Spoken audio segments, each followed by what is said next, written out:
Well, this is a video shot the other day with DRZ, Mike, Scott was with us, and myself. We were going to ride Thomaston Dam for the first time.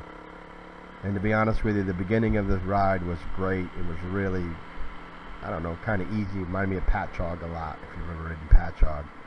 But now we turned left onto some trail that I wasn't quite prepared for. I'm following Scotty, who rode great this day. Matter of fact, it's the best I think I've ever seen Scotty ride. And he got through everything way better than I did. He did great. Mike and Dennis are who they are. They get through everything anyway. They don't struggle. But I've been known to struggle mightily, and I've seen Scott struggle, but he hasn't struggled this day. He rode great. So here we go. I'm following him, and you're going to see it gets pretty gnarly pretty quick, at least for my skill level. But these guys loved it. We're going to take this hard right and go up this really steep, rutted, rocked hill, which when I just looked at it, I was like, what, are you kidding me? I don't know if you noticed it, but there's a group of riders sitting on the left just staring at it before we did it. And here I go, I'm going to try it. And bang, right off the bat, stalled it halfway up. Now I'm stuck. I'm like, oh no, can't go down. There's no way to turn around. There's a big rock on my left and a tree on my right. And I'm like, oh, this is just ugly already.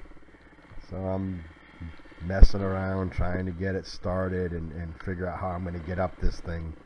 It's still steep. I don't know if you can tell by the picture, but trust me, it's steep. And I just start winging my way up, and luckily I get up, and even at the top, look at this drop off this rock, boom. And I'm like, oh my, if this is the way this is going to go, it's going to be a long day.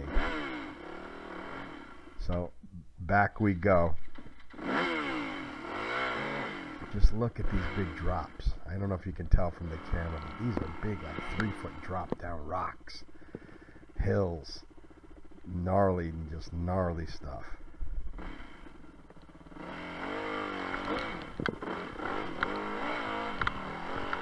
I'm already way behind those guys. They're gone.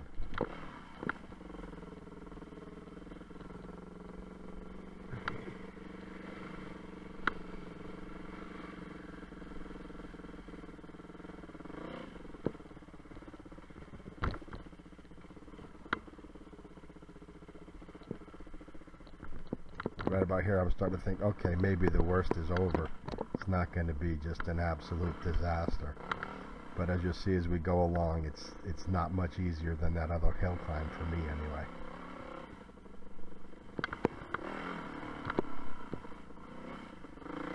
I have to say though, it's a pretty nice place to ride. It's one of the only 2 spots in Connecticut where you can ride legally in the woods. You have to have some form of a plate. You don't have to have a registered bike, but you have to have some form of a plate you can get. Ours happen to be registered, so we can ride here anyway. But even if you don't have it, like, there's a lot of 2-strokes. The only thing I didn't see was ATVs, but there's a lot of 2-strokes and, you know, full-blown, you know, motocross style bikes that obviously are allowed to get in here because there's rangers in here, and no one seemed to be worried about it at all. Here we go, up some more gnarly stuff.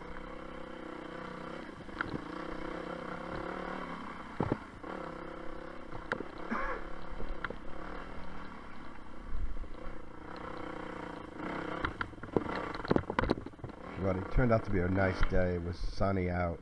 It's finally starting to warm up and turn green, which makes it just enjoyable. Matter of fact, one of the coolest things, it might be right after this part of the video, we stopped to take a break, and I'm telling you, man, there was this bird that sounded like a pterodactyl or something prehistoric, started screaming at us. And of course DRZ, the woodsman that he is, goes, oh, that's a red-tailed hawk.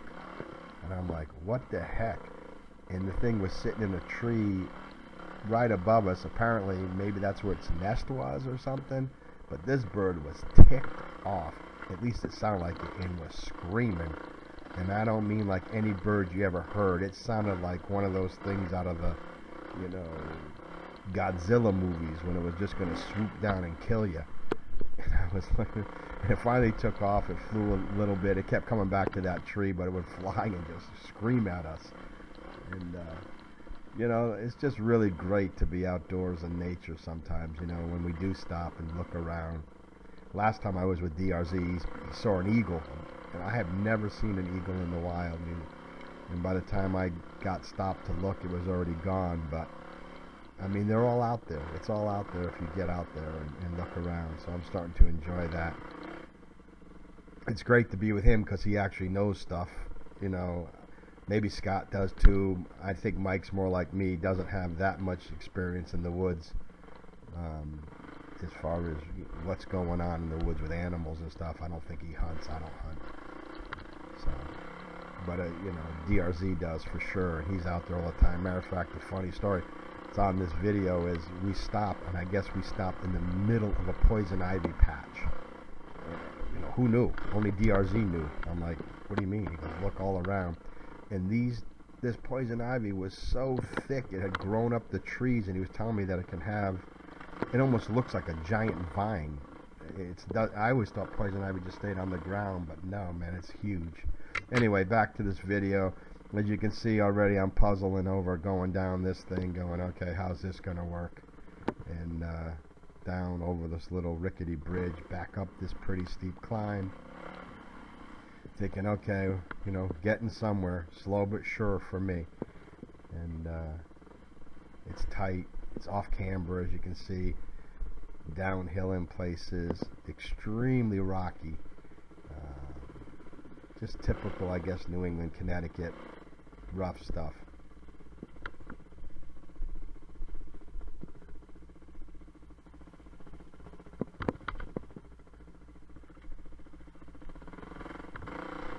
There goes Scott, doing great.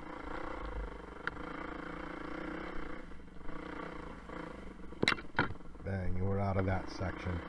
And I'm thinking, okay, that's probably the worst of it, right? I mean, that was by far the hardest thing we saw up to this point of the day. And I was like, okay, you know, one tough section, that's typical. I mean, that's not unusual. But we dropped back in over here, and I don't know if I'd say it's worse, but it surely wasn't any better.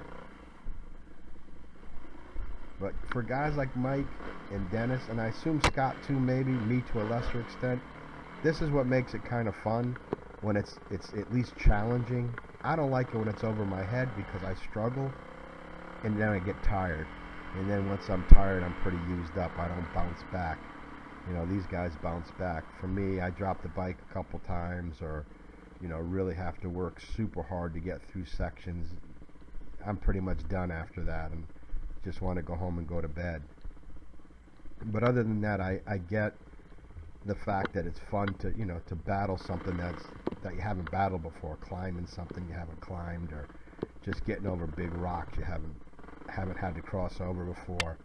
Me, the biggest fear is always water. I don't like going through water because all I ever think is I'm going to dump it in this water, drown this bike, and be done. So there luckily wasn't a lot of water here. You'll see, I mean, there's little bits of water crossings, you know, streams. But I've been with these guys when they want to go through lakes, you know, 3 to 4 feet deep. I'm like, you're out of your mind. They love it.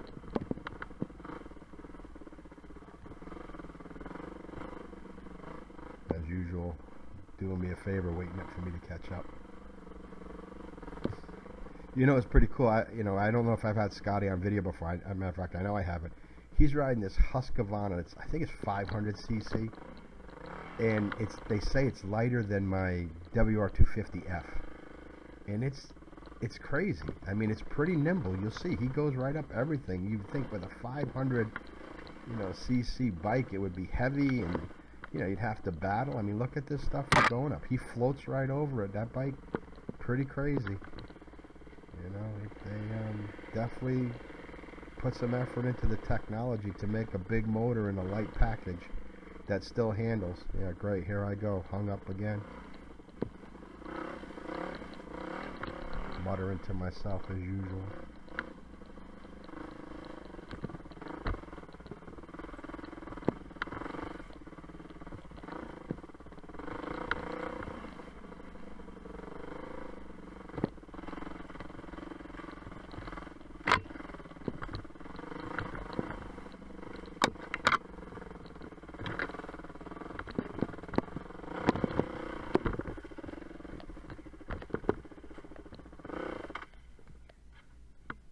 Some nice trails though. Definitely. I know they run a hare scramble out here. I don't know if they use this side of it or not, but I could see it being bottlenecked up if they use some of this, because not everybody's going to blow through this stuff, especially, you know, you start throwing, you know, younger kids and older guys in the mix. But I don't know, maybe they do use it. It's a pretty big area, so you could definitely skip some of the hard sections and still have a nice race course. But if you're going up those things at, you know, racing and someone crashes in front of you, there's no way around them. You're going to be stuck. A little bit of water here. Rocky, look at it. Bouncing around.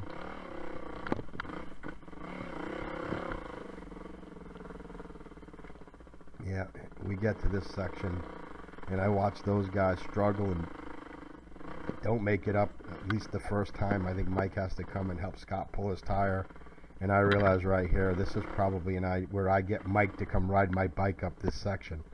So I'm going to cut this video off here because this is pretty gnarly, and you can just get a look. Those guys are trying to get up it, but I'm definitely not going up it on my own. Just a big baby.